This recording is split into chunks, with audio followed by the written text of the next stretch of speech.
Okay, hello once again, and thank you for joining our workshop on prediction without predictive modeling and getting started with KumoRFM. I'm Kitty Jovanovska, Marketing Program Manager at Kumo, and I will be your host today. In today's workshop, you'll have the opportunity to learn from our Kumo experts, Jure Liskovec, Blaž Stojanovic, and Vid Kocian. During this session, you will learn how to generate accurate prediction like churn, fraud, and recommendation directly from your raw data. Also, how to skip manual model building and achieve instant, high accuracy prediction with zero-shot capabilities, and how to achieve 20 times faster time to value and 30 to 50% higher accuracy compared to traditional models. Before we begin, please remember to use the Q&A section to ask any question throughout the session. At the end, we will dedicate time to answer your questions live. I hope and I believe that now we are ready to start. I'd like to invite Jure Liskovec, our co-founder and professor at Stanford, to begin this workshop. Jure, over to you. Yeah, thank you so much. Hi, everyone. Really excited to see the big crowd, and really excited to show you our what we built and the science behind it. And you'll see it's kind of counterintuitive, but it works amazingly well. So to start. The way we think of this, right, is like we are really thinking about predictions on structured data, and when we think about this, we are thinking about data organized in a tabular form, and we would like to build predictive capabilities on top of that. And this type of capabilities are really important, and we as humans users interact with predictions every day, right?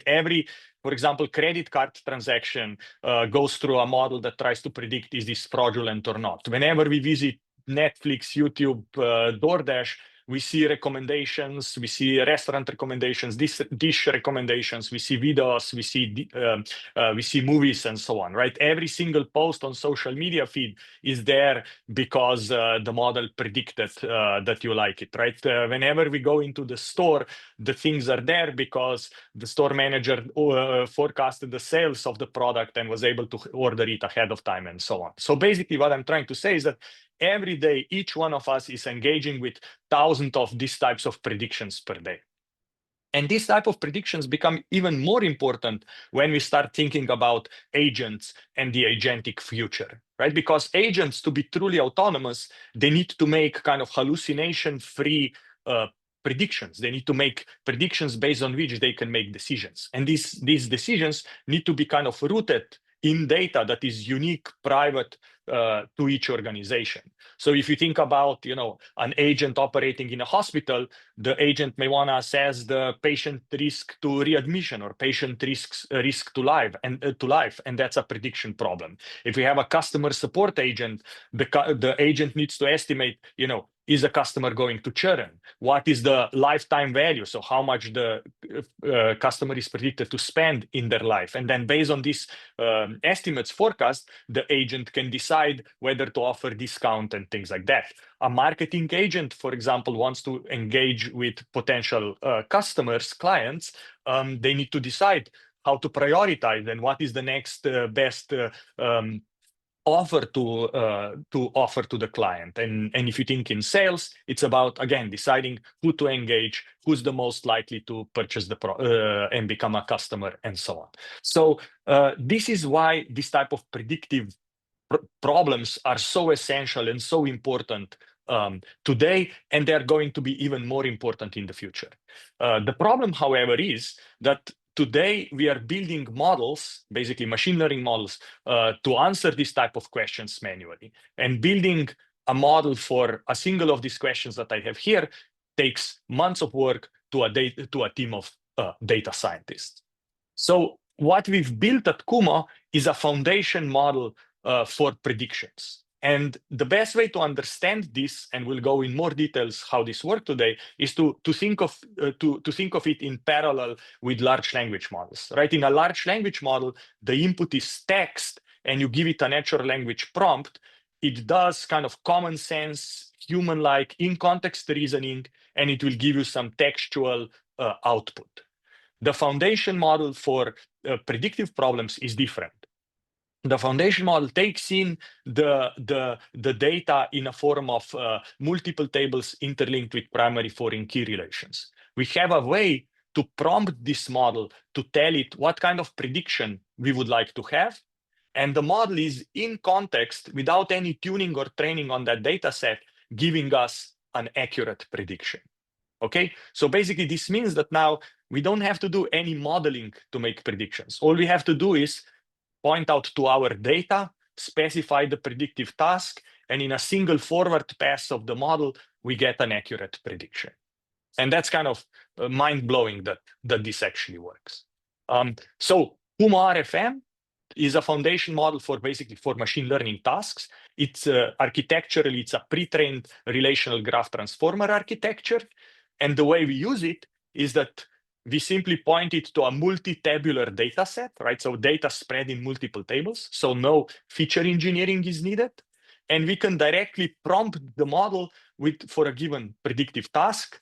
The system generates a set of in-context examples, and based on those in-context examples, in about half a second or less, generates an accurate prediction. What is interesting is that on the Stanford Rel benchmarks, the accuracy of the in-context learning of RFM is on par or just a bit better than a manually data scientist built model where a data scientist, 5 years of experience and a master's degree from Stanford took time to build models, took several days to build a model for each of these tasks. The accuracy is on par with that. But we get the answer inside a second, not, let's say, a week later after the data scientist built the model. What is also interesting is that then we can further, for example, for a specific task, for a specific data set, fine-tune the model, and then we get an additional accuracy improvement, right? So if across 12 different prediction tasks, a data scientist built purpose-built model that takes, let's say, several days of work to build is about 75%. The in-context learning KumoRFM model immediately, that has never seen these data sets and has never seen these predictive problems, give you about 76% accuracy. And if we further fine-tune on these tasks and measure accuracy, then on average, the accuracy is about 81%. Again, these are the data sets, so absolute numbers do not matter that much. What matters is relative. The thing is not only the accuracy, but it's also amount of time we put in. Manually building the model takes data preparation, feature engineering, and so on. So it takes, multiple days to do that. Foundation model doesn't require any of that. So the time to first prediction is less than a second. And fine-tuning, here takes, let's say, half an hour. So that's the time we spent to get that additional accuracy boost. So what does this mean? This means that now we have truly democratized predictive modeling, right? That anyone, any small e-commerce company, any small company can build any kind of machine learning model that is as easily as a Fortune 500 corporation, right? So there's no difference now with this technology, what you can build at home versus what Meta or Pinterest engineers can build with huge teams and huge investments. What is also important is now that speed and experimentation become crucial because teams can rapidly prototype, experiment, and align models to business objectives, right? To actually harness the value of their data to optimize, let's say, their businesses. I mentioned that this is only going to be bigger and more important because of prediction-driven applications as well as agents, where this technology now unlocks many predictive models, many applications where multiple predictive models are required. But today we were bottlenecked by basically the data science model development process that prevented us to put these predictive capabilities in production at large scale. With this technology, we can do this. And maybe the last thing to say, what this means is that now kind of the data truly becomes the most, right? Modeling has now been commoditized. So the competitive advantage really shifts to the data quality, to the data collection abilities, and makes every enterprise be different because every enterprise has different data. Now, I want to give you a bit more details about how how the foundation model works, and then Vid is going to go and kind of explain what is happening under the hood. But one important thing is that the question is, how do we prompt this model? How do we tell it what we want to be predicted, right? And what we have developed is this SQL-like language that allows us to prompt the model with a predictive task, right? So for example, I give you 3 examples of this declarative task specification or prompting the model, where first we have the predict clause that defines what is the quantity we want to predict. And then the second one is the for clause that explains who do we want to make this prediction for, right? So the first one, for example, is to say, predict me the count of transactions in the next 90 days for a customer, right? Here on the left, I'm showing you the schema, kind of a typical, let's call it e-commerce schema, just because it's easy to talk about it. And this is all I have to do, and I get out an accurate prediction. We can also build the recommender systems and say, hey, I want to predict a list of items that let's say a customer is going to purchase over the next, let's say, 60 days. And that's the second one. And we can make even more kind of intricate predictions where I could say, okay, for every of my stores, I want to forecast how much cash payments are they going to receive next month. And the way I do this, I would say, predict whether, predict me the sum of sales dot price, right? So I have a transactions table and every transaction has a price. But now I'm saying, oh, but only sum up those where, the payment type is in cash, it's not credit card, right? So I can specify that. And then I specify the future time interval over which I want this forecast to be. So I say I want it between now, 0, and 30 days in the future. And I want to do this for every store. I could also say I want to do this for every product. And then I could say I would estimate how much of cash transactions for a given product can I expect in the future. Or I could do it for a customer, and this would say how much cash transactions each customer is predicted to do. So that's the way we prompt the model. What happens is the following, right? Is that the model now, the foundation model takes in the multi-tabular relational data set as the input, takes in the prompt that specifies what is the predictive task for what entity, and then it's going to generate in a set of in-context examples. It is going to use the relational graph transformer to now reason over this graphical structure of the schema, plus use the in-context examples to give us a accurate prediction in a single forward pass of the model. So no tuning of this model is needed to get predictions. So the way we can think of this is that the prompt actually goes back and generates a list of, in some sense, in-context. You can think of them as labeled examples by basically, going somewhere in the past and looking what was the count of transactions in the next 30 days. Those are then passed into the model, encoded, and then the model is making the prediction on the, let's say, the unlabeled example based on the encoded ones. The point here is that, again, data is multi-tabular, so the way we represent this internally is a graph. So every example is a subgraph, and we have a way to universally represent and encode these subgraphs. Of course, when we fine-tune, we can take the infrastructure, the same architecture, and just fine-tune it to make a prediction on a given unlabeled example for a given data set, and that further improves the performance of the model. So with this kind of higher level introduction to Kumo Relational Foundation Model, I want to now hand it off to Vid, who's a machine learning engineer here at Kumo, and he's going to explain more kind of what is happening inside the model and how this is done, as well as he's going to present some benchmarks on the data sets that the model has never seen during training and the accuracy we achieved there. Thanks a lot. Vid, you can take it over. All right, thanks a lot, Jure. And I'll be taking it from here. So my name is Vid, and I'll be replacing Matthias today to talk about KumoRFM. And in this part of the talk, we will dig deeper into the technical details of KumoRFM to understand what it does and how it works. Just Just like the slide, a relational foundation model might look like a massive and complicated system. And this is because it needs to handle plethora of diverse and unique settings and situations. And just like with this slide, let us break it down into manageable components. So there are three challenges that a relational foundation model needs to resolve. It needs to be able to handle diverse tasks, like the ones we see at the top. It needs to be able to handle diverse input schemas, like the ones that we see at the bottom.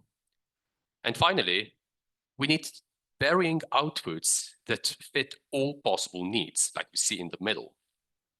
So, as seen at the top of the slide, tasks range from one-off assessments that only require some missing value imputation, for example, predicting whether a transaction is fraudulent, to tasks with a long time window, such as forecasting demand. To provide trust and reliability into any predictions, a relational foundation model needs to provide not only predictive outputs, but also explanations and evaluation. So this provides any user of a foundation model with valuable information on how the prediction can be used and whether it can be trusted. And finally, the model needs to be able to operate on a diverse set of possible input database schemas with multimodal data, so that whoever wants to use a foundation model can connect their own database, and our relational foundation model can make predictions with task-specific retraining. Without task-specific retraining. So to understand better why this is difficult, let us dig a bit deeper into all of these three challenges. So on this slide, we identified three groups of challenges related to database schemas, heterogeneity of the data, and diversity of the tasks. So first, the model needs to be able to handle arbitrarily connected tables of varying relationship types. So for example, in a medical graph, a patient might have exactly one general practitioner, but a very long history of past visits. Second, tables. Each table comes with a collection of different column types, and each of these comes with its own semantic types. So this includes numerical types, numerical columns, textual columns, categorical columns, temporal columns, and other types. And each of these has its own semantic meaning. Finally, the model needs to be able to handle a collection of different task types, each with its own set of properties and its own output format. So to better understand how KumoRFM works and how it differentiates from the existing technologies at tackling all of these challenges, let's first take a very brief overview of various existing approaches out there. So KumoRFM is a child of sort of two lines of research on structured data. We've got relational deep learning on the left side of the slide and foundation models for structured data on the right side of the slide. So relational deep learning is really Kumo's bread and butter, and it's a field that views relational databases as heterogeneous graphs, and it does that by transforming database rows into nodes and keys into edges. And this allows application of methods from graph machine learning, such as graph transformers or message passing neural networks, directly on the raw data in the database, allowing us to train supervised task-specific models without feature engineering. The other line of research are various approaches to foundation models on graphs or on tabular data. So approaches, for example, might use large language models, and these would usually flatten graphs neighborhoods into some sort of an input text and then use that as the input to predict the label. These are often inefficient due to their limited context windows and can end up being a bit brittle on tasks or datasets that require numerical operations. So this is a consequence of the fundamental mismatch between their training objective of predicting the next token and the underlying task. So for example, minimizing the regression error. Finally, closest in spirit to KumoRFM would be in-context learning models. In these cases, models usually are not tuned or trained, but instead they generalize from a set of training examples and their labels to test examples that come without labels as part of a single forward pass, so that we can avoid any parameter tuning. And the existing approaches on graph foundation models usually don't generalize well beyond their training domains. However, in-context learning methods that do generalize well are tabular foundation models like TabPFN. However, they've got a different flaw, which is they can only operate on a single flat table that needs to be built manually. So KumoRFM combines the best of both worlds. So just like relational deep learning, it can operate on a raw database, so it doesn't need any manual feature engineering to combine stuff, for example, into a single table. But on the other hand, just like in-context learning, it can generalize from in-context examples without needing any expensive parameter tuning. So with this, let's introduce KumoRFM a bit more formally. So the aim is to make a prediction for entity E in the graph at timestamp T. For example, we might be trying to predict how many orders a specific customer, E, might place in the next week. So in this case, timestamp T would be now. Just like in relational deep learning, we view the database as a graph and sample a neighborhood of k-hops as the input data. To perform in-context learning, we need to add some context that the model can learn from. And these would be examples of other inputs and their corresponding labels. We may not be able to provide labels for other entities at timestamp T, since T is now.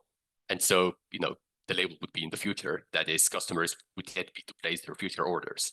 However, what we can do is we can compute labels for earlier timestamps, D hat. So what we end up doing is we end up collecting a bunch of labels from the past and sample their input graph's neighborhood with respect to D hat. So that is sampling only nodes with earlier timestamps, and therefore only data that was available at timestamp T hat. So this gives us the required data for KumoRFM, training examples, and an entity subgraph to make the prediction for. So the high-level view here in this slide should hopefully provide you sufficient background to allow us to hop deeper in the next slide. So KumoRFM pipeline has three main components. On the left, problem specification. In the middle, database and graph sampling. And in the right, a transformer-based in-context learning model that actually makes the predictions. In the first step, we specify our target problem with a simple declarative predictive query language, which Jura has already mentioned, which we have developed at Kumo. And this enables simple communication with the model. In the example on the slide, we aim to predict the number of orders placed by this user 0 over the next 7 days. Given a query and a relational database, we sample the database to generate more examples, inputs, and then their labels. So the backward-looking, we've got two graph samplers, the backward and the forward-looking sampler. The backward-looking sampler samples past neighbors of the entity to construct the input graph, so the input data. And the forward-looking sampler samples the future events required to compute the labels. So for example, to generate labels for this example, the future-looking sampler would sample orders of an entity 0 or other entity 7 days after time D hat. In the third step, with all the data input data generated, this is fed into a relational graph transformer that attends to both input graph as well as labels and input graphs of past examples, so context, to create the prediction for the missing value. So now let us go and take a closer look at each of these three steps. Predictive query is what enables quick and easy use of the RFM. So predictions within a second would be quite useless if a user needed to manually provide a lot of context examples. So the language here is designed to make things fast, and it's intentionally somewhat simple and restrictive to guide the user to define exactly what's needed and to provide the important components needed for the RFM predictions. So this specifically means we need to define an entity, a target, and a very clearly defined time range. So predictive query supports a collection of aggregations and operations and defines not only this sort of label generating procedure, but also a bunch of metadata, such as the task type. So in the examples on the screen, you can see how predictive query can be used to define tasks such as node classification, regression, and link prediction. Now, with the task defined, we can move on to the next step. We can go and generate the input data. We'll generate the input graph for entity E, so our target entity, at time t, so that is now. And then we'll create a collection of input graphs and labels for context entities at an earlier timestamp t hat. So from predictive query, we can tell how far back in the past t hat needs to be. So if we're making predictions for the next 7 days, t hat needs to be at least 7 days in the past.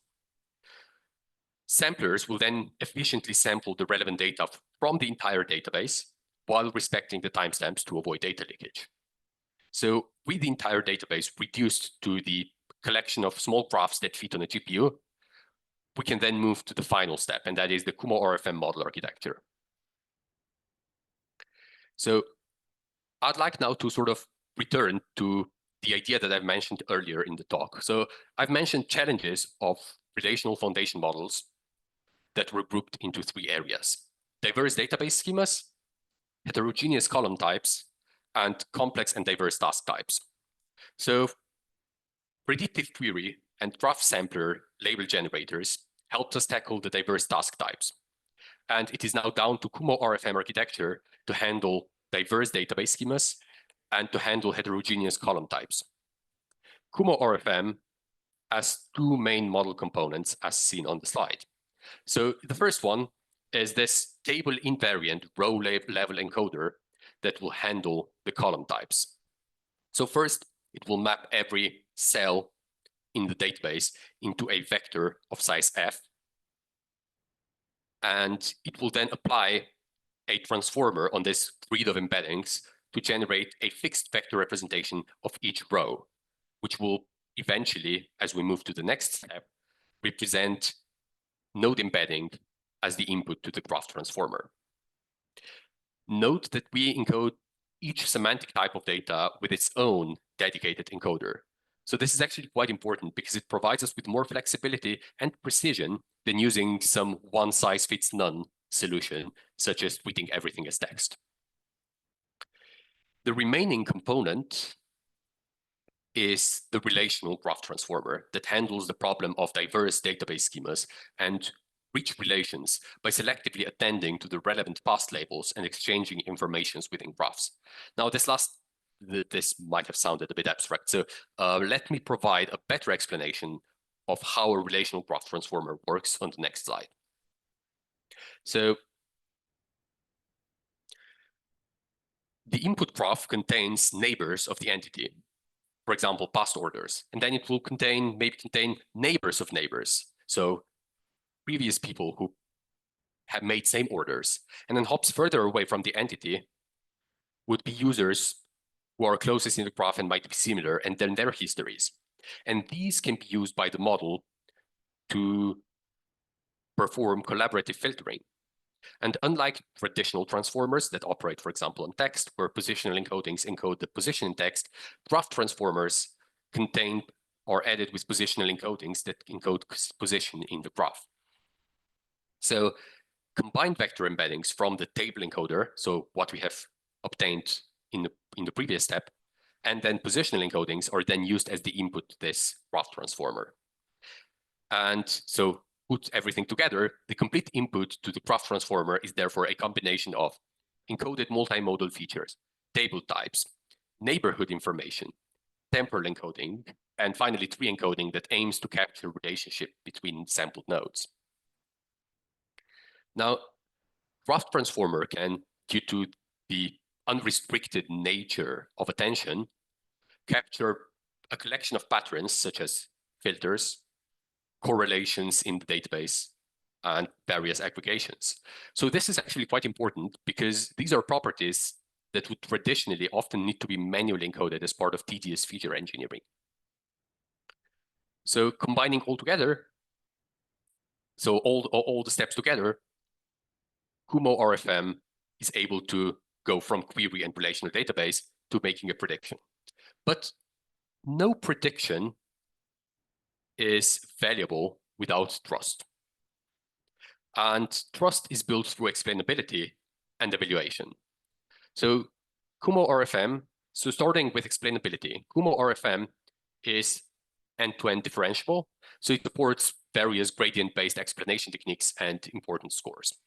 So for a more intuitive explanation, to make easy sense of all the scores that we compute, we also added some LLM-powered natural text interpretation of the explanation scores that are a bit easier to digest and understand. Similarly, to make it easy to evaluate and estimate how well the model is going to make predictions for the future, we have built in this simple evaluation on the last available time frame.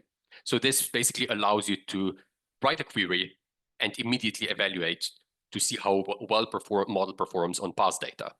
So this provides an easy way to estimate trustworthiness of the future prediction before making any actions on it. And this feature can also be used to evaluate KumoRFM and compare it to other approaches on well-established benchmark.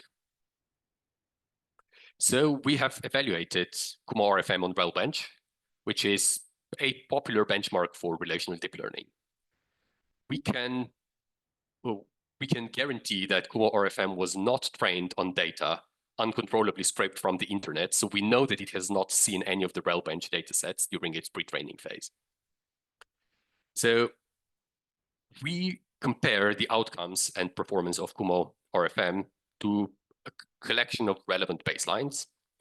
So this includes classic machine learning approaches such as decision trees, an expert data scientist, as well as some more modern approaches such as relational deep learning and large language models.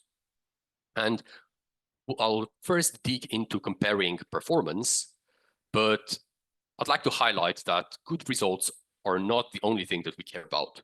We also care about how easy it is to get to them. So on this screen, you can see the results on entity classification tasks of RelBench.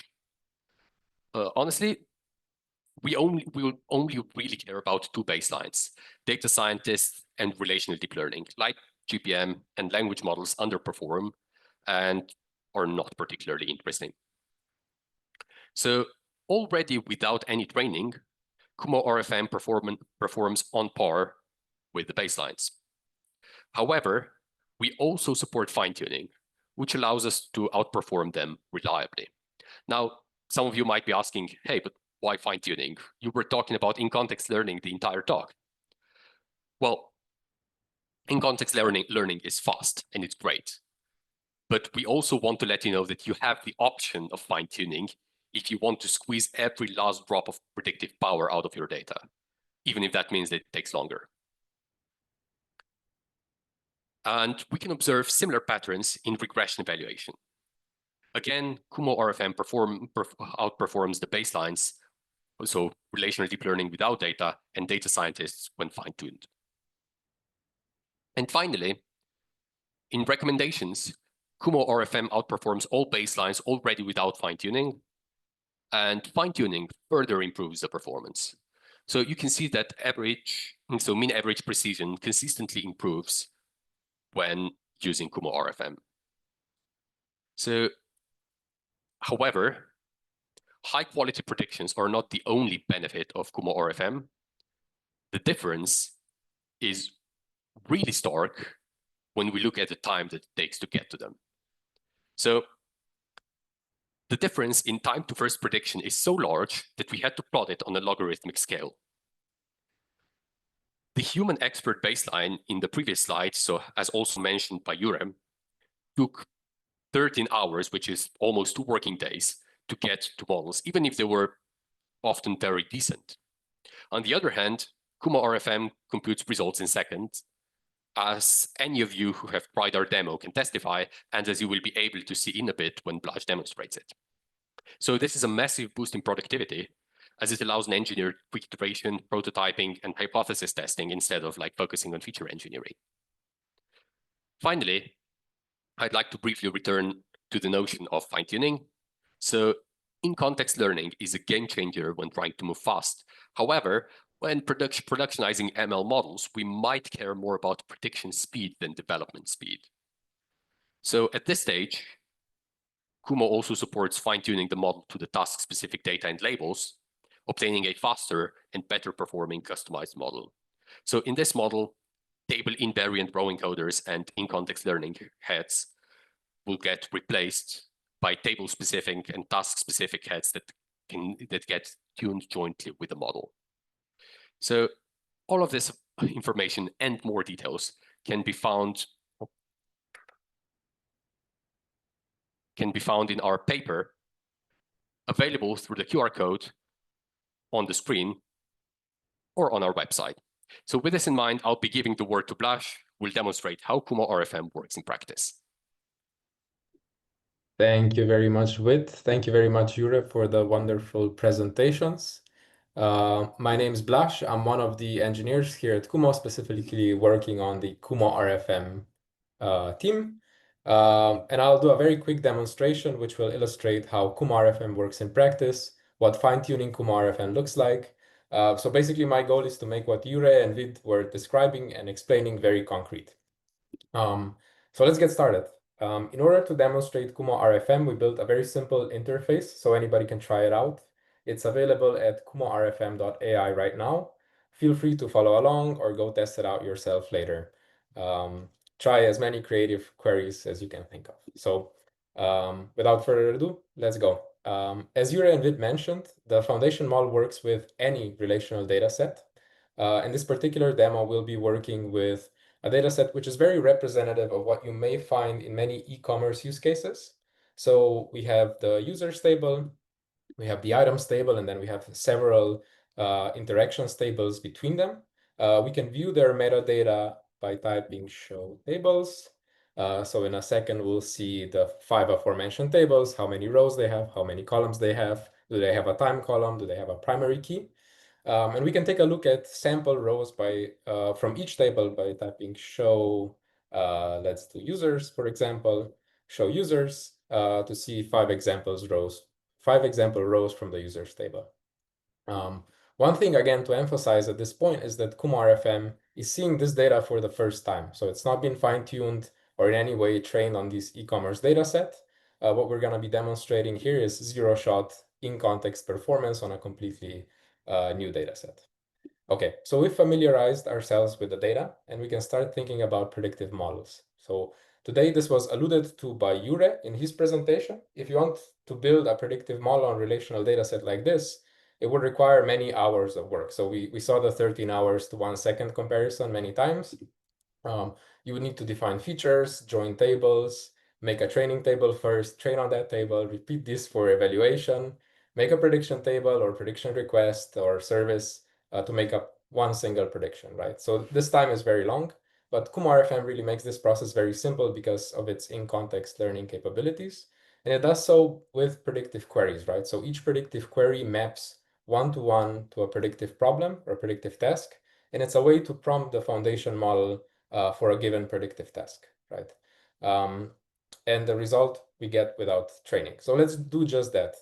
We can start simple and predict if a user will make an order in the next 60 days, which basically amounts to churn prediction. So let me type predict, count, orders over the next 60 days, greater than 0, right? So this is our target for users, user ID, and let's pick my favorite number, which is 101. As you see, there's several steps happening here, and I'll walk you through all of them, right? So what happens under the hood is that we first check if the query is well defined. We extract the context of the entity we're making predictions for, as well as generate examples with labels from other entities in the graph, as Vid described in much detail. We pass this through the KumoRFM model, which reasons within this context to provide us with this final output we see here. And because this context generation can happen very quickly, we can also make predictions in almost real time, right? So we see the prediction table here. The model predicts with very high true probability that this user will in fact make an order over the next 60 days. And it bases this prediction on kind of users' historical order and viewing patterns. So the final output consists of predictions, which you see in the table at the top, as well as the explanations. So the explanations concern both how the model behaves generally for this type of predictive problem, as well as for this particular entity we're predicting for. This then gets passed through an explainability model, which is external, and that's why explainability takes a few seconds to get here. And that's kind of what end-to-end process looks like. So to improve our intuition about this particular query, we can evaluate it, right? So this happens by generating historical examples and then making predictions for them, and finally calculating the evaluation metrics. It's as simple as preceding the original predictive query, which I just copy and pasted with an evaluate keyword. So what happens here is we're going to collect 1,000 or so, 1,024 historical examples and their labels. We will make predictions for them, for each of them, and then collect them to calculate the metrics. You see this happens very quickly, right? Because the explainability step is no longer necessary. Explainability summarization step is no longer necessary, which just goes to show how quickly one can get 1,000 predictions with this model. So we see that the model does quite well. It's got an AUROC of around 0.85 and a good AUPRC as well. So we're kind of now more confident in the original prediction. Okay, so we went through a single example quite slowly, and we've explored a single predictive model, but as described in detail earlier, we can define pretty much any predictive problem. So let's switch it up. Instead of classification, let's do regression. And let's do a prediction of how much this user will spend in the next 60 days. So we can do predict the sum of orders dot price over the next 60 days is greater. Oh, not greater. We want regression for users, user ID equals 101. And we will get a regression query, right? So the model predicts this user will spend approximately $231 in the next 2 months. And again, we get the explanation for this prediction as well. Alternatively, we can predict which items they're most likely to view, right? So we don't have to even base our predictions on the order interaction. We can base it on the view interaction. And we do this by predicting a distinct list of items. So we're gonna do views, item ID, and let's pick a different time frame. So let's pick 7 days for users, user ID 1001. And this query predicts a distinct list of items. So now the output is a table of all the item IDs that the user, this particular user is predicted to view in the next week on our website. We can take a look. We see that the color is mostly black. There's some patterns emerging already. So we see that all of these are from the ladies wear category. So apparently the model figured out from the context that this user likes to shop from this particular category. And what's particularly interesting is that if we take a look at the users table, so if you do show users, we see that there's no gender column, right? So the model was able to infer this from context, which really goes to show kind of the generalization capability. Great. So we've only made predictions, or we've only defined predictive problems for users, but we have other entities in our data as well. So we can make a prediction for the items as well, right? We're not limited at all. We're only limited by the context we can generate. So we can predict instead how much users will spend in the next quarter for an item. So we do predict sum of orders.price. This is similar to what we did before over the next 90 days, which is a quarter, for items.item ID equals, let's just say 100 now. And we will get, so the same procedure happens again, and we get a prediction for these items. So apparently users will not spend very much on this item. With this kind of quick run through, I hope you can already imagine the multitude of possible applications of this foundation model, right? You can very quickly try and predict and evaluate and explain predictions for many predictive problems on your data.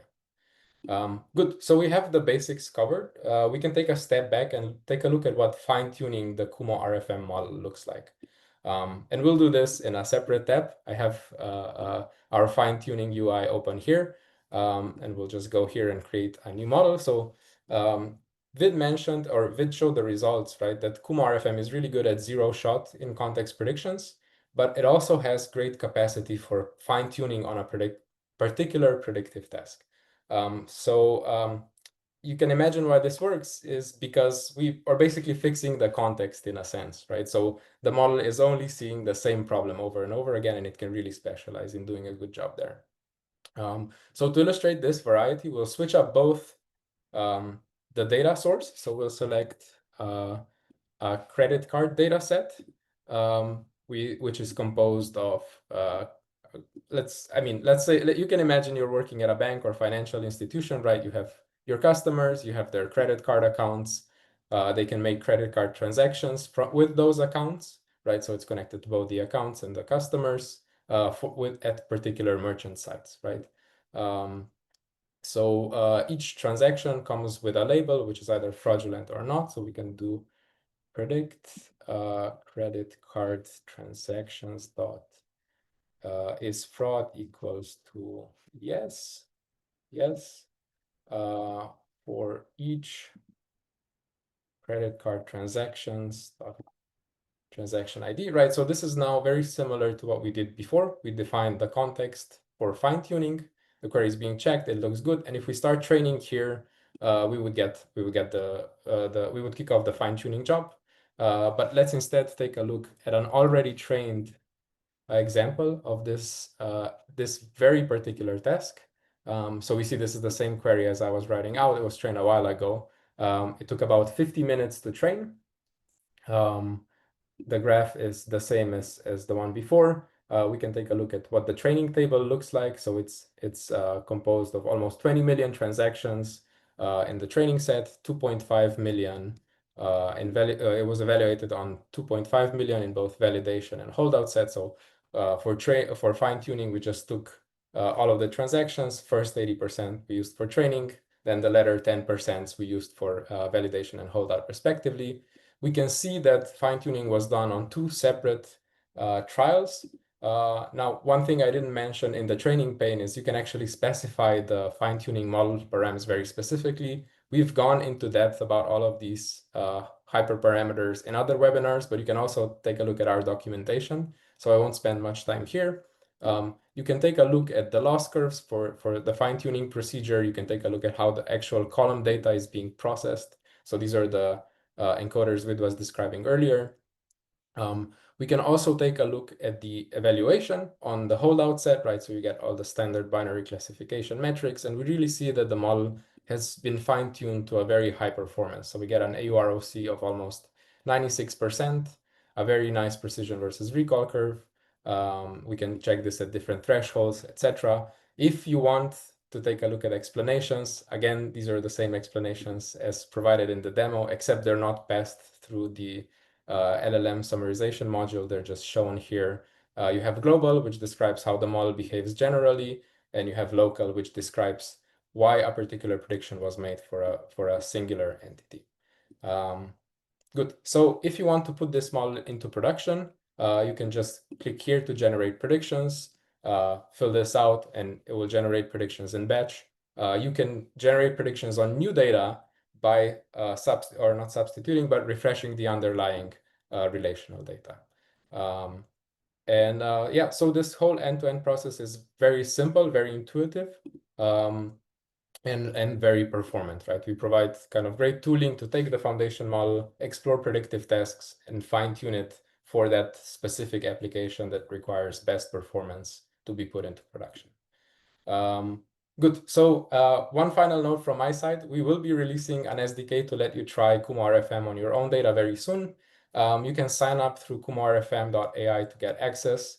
If you have any feedback while we're building this or would like to be involved in discussions about what you can build with KumoRFM, please join our builder Slack and leave product feedback there.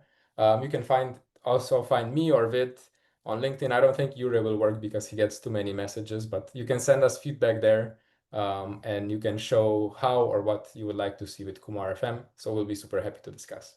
Yeah, that's all from my side. Thank you very much. And I'll be giving the stage back to Yuri for some final words. Yeah, thank you very much. So I hope you saw kind of what we showed, right? We showed an ability for the model to make accurate prediction pretty much on any data set and any predictive task, and also have this fine-tuning capability. The model can be used for a number of different machine learning tasks. So binary classification, multi-class classification, regression, forecasting, as well as set prediction or recommendation. The model is very scalable. We can run this at tens of billions of entities. So the largest, so this is already running in production at a number of large enterprises. Some of them being advertising and recommendation models at Reddit, app notification and restaurant recommendations at DoorDash.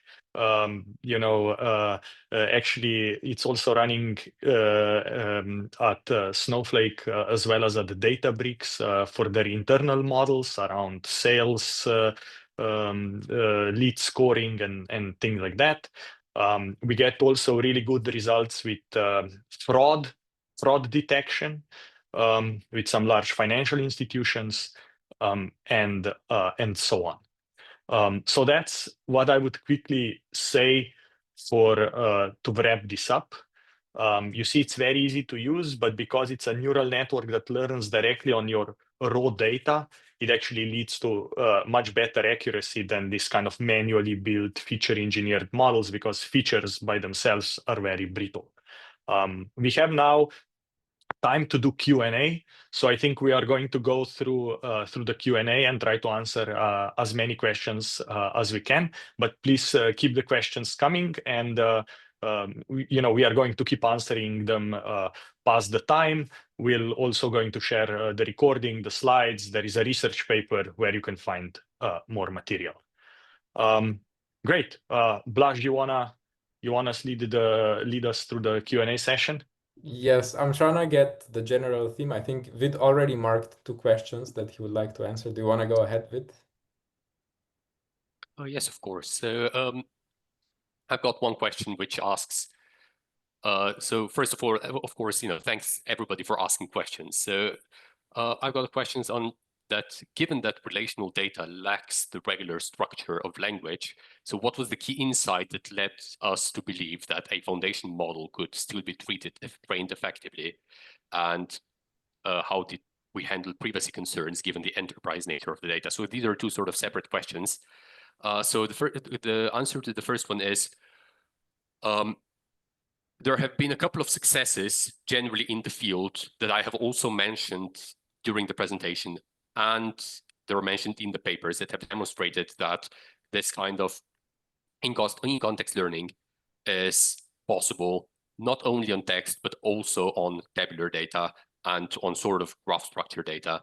And our immediate thought was, okay, all of these things are lacking the strengths that we have in relational deep learning. How can we combine the 2? So, they always say that science is built standing on the shoulders of giants. So of course we didn't look at ChatGPT and say, hey, we can totally build this for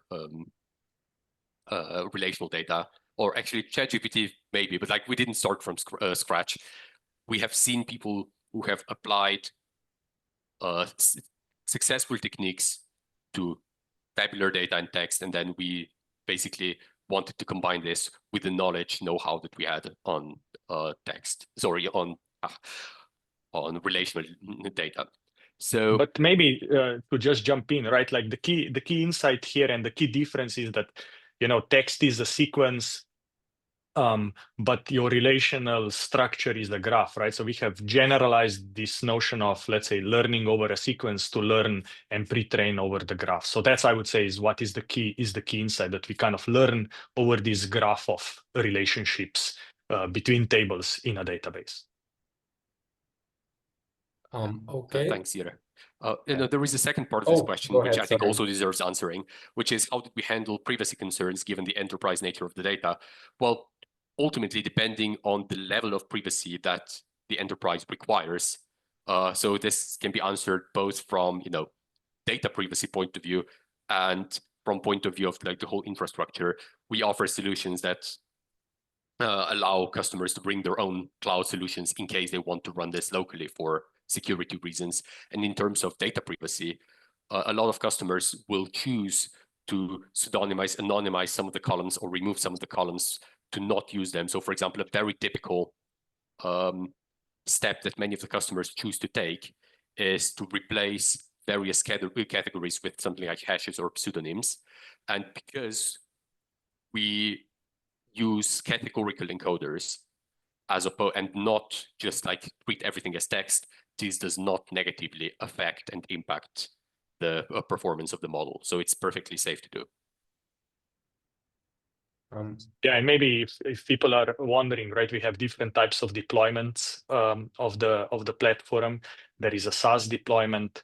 There are specialized Snowflake and Databricks deployments where the platform actually runs inside the Snowflake or Databricks account, so no data leaves your Snowflake. And we can also install this in VPC, so in the private cloud. So that again, no company data leaves their virtual private cloud. Okay, I see a very general theme of questions about data and availability. So let me address a few of them very shortly. So in our SDK, it's going to be very easy to try this with small data sets, kind of that are your own data. So anything you can transform into a pandas data frame should work. CSVs should work, Parquet files should work, so long as they're kind of the right size. I think general questions about kind of, does this work with Snowflake? Does this works with Databricks? How is this licensed? I think Jure is the best person to answer. So how are we thinking about this former of going forward? How will we make KumoRFM available to people, Jure? Yeah, so basically, we are making this available for people to use. Running this requires very specialized infrastructure and very specialized hardware, because this is a graph learning system. It's not your typical, LLM type system. So we are then basically able to host this either on the Kumo side or install this into the client's cloud, and then the platform is accessible through SDK, through UI. There are many different ways to access it. There is a fine-tuning API that people can use to tune on their own data to even bring the performance further up. And then these models can be put in production very easily. And there is also one important benefit, is that you can always export embeddings, which you could use for retrieval, or you could use them as additional signal in your existing downstream models. Good. Thank you, Jure. Let me see if there's another.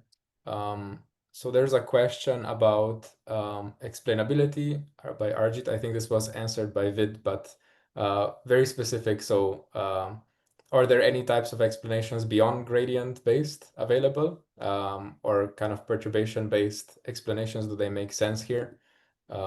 Vid, do you want to take this? So at the moment, all of our explanations are gradient-based, but we will be looking to expand this in the future. Good. And then there's another common theme of questions which are basically asking, can I use KumoRFM on problem X or on data type, data shape, data source Y? The answer is yes, of course, so long as you can define the right predictive queries. I saw another question which was basically, do we need to explicitly define the predictive query? Yes, this is a requirement for now. But we're also building kind of a natural language interface where you can talk to your data, quote unquote, with natural language, and it gets transformed into predictive queries underneath. I can add to a number. I also saw a number of questions. So what do we what's the assumption, right? The assumption is that you can bring your multiple tables and point the model to them. We don't in some sense care about column names and things like that. All we need to know is what are the keys, what columns point to each other. So you need to tell us, these are my tables, and product ID in this table is product ID in this other table, and a customer ID here is a customer ID there. That's basically all we need. And the model truly shines when data is complex and spread across multiple tables. We have some clients who are running these models over like a 50-table schema.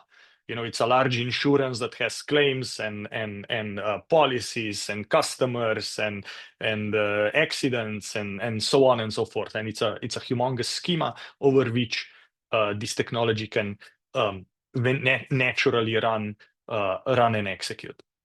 And then I see a lot of questions about scalability. We can scale this up to 50 billion entities, right? So, think of Reddit has about 1 billion users, and we can scale to the size of Reddit.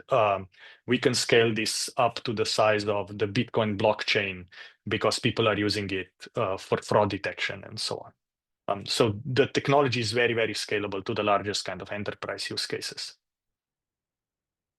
In terms of latency, people are asking, we can serve these models with about, let's say, 100 millisecond latency if you want online serving. We can also do kind of batch inference and materialize so that then you just need to look up the predictions. We can export embeddings that you could then use in your serving layer as well. So it all depends, if you are in transaction fraud where the latency needs to be even smaller. It depends on the requirements, but we can handle those. Thank I you. know I can answer another one about what magic allows prediction on any data set, right? So there are several different hard things you have to solve, right? The first thing you have to solve is that you need to be kind of agnostic to the tables and the schema. It means that regardless of how many columns the table has, regardless of what those columns are, and regardless how these tables are connected to each other, you need to universally represent that object. That's the first hard part, right? Is that you need to be able to generalize across all kinds of tables, all kinds of columns, all kinds of numbers of columns, as well as any kind of relational structure.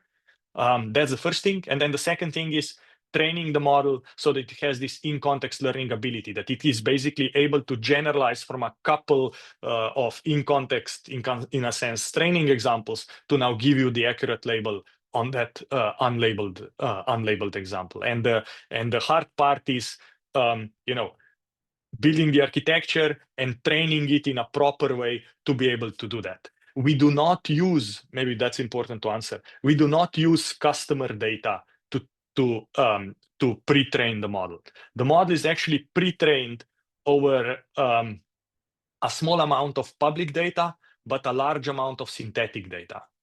So actually, it's mostly synthetic data that we pre-train the model with, and of course, coming up with the right mix of synthetic data and the right characteristics and the right loss functions and so on for the synthetic data. That's the hard part, right? Because the model really needs to understand the notion of error.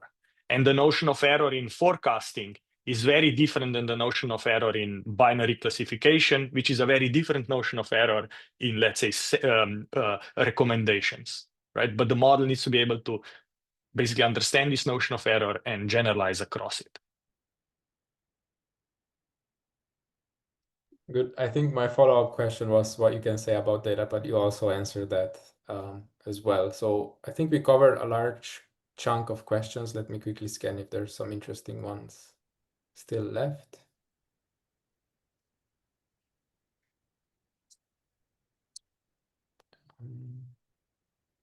Okay, so there's a few kind of very short answers here, kind of like, is this available for recommendation? Yes, it is. It performs really well. You can take a look at the paper. Jure and Vit, can you speak about the size of the model in terms of number of parameters? I can maybe answer that one.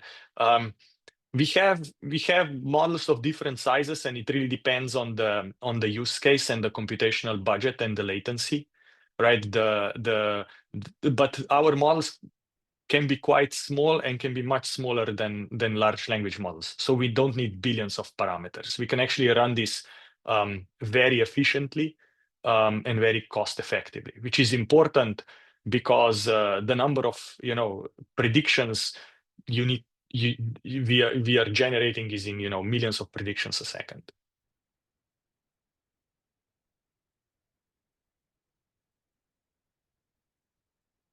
Good. Yeah, I think those are all the questions that stand out to me. Do we have some extra time, or we can also wrap it up shortly, I think. Yeah.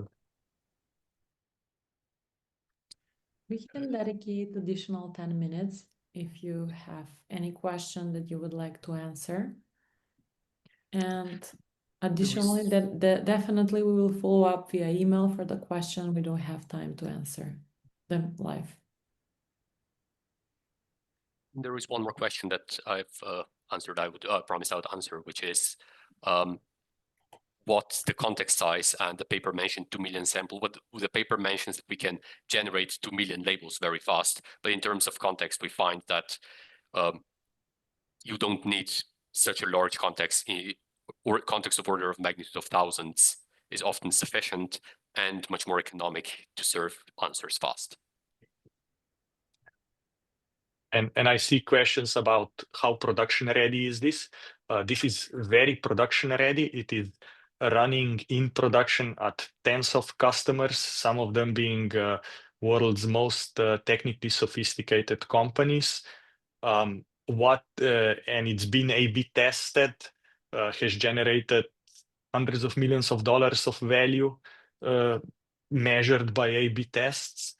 And also to say is that in general, what we see, like versus internally built models, some of them tuned over 10 years, for example, right? In these organizations, let's say the flagship recommender model, that's been tuned for 10 years. With Kumo, we saw like a 30% lift in accuracy of that model, right? So we truly see a significant lift in performance, even our models and approaches that have been tuned and rebuilt and improved over a 10-year period.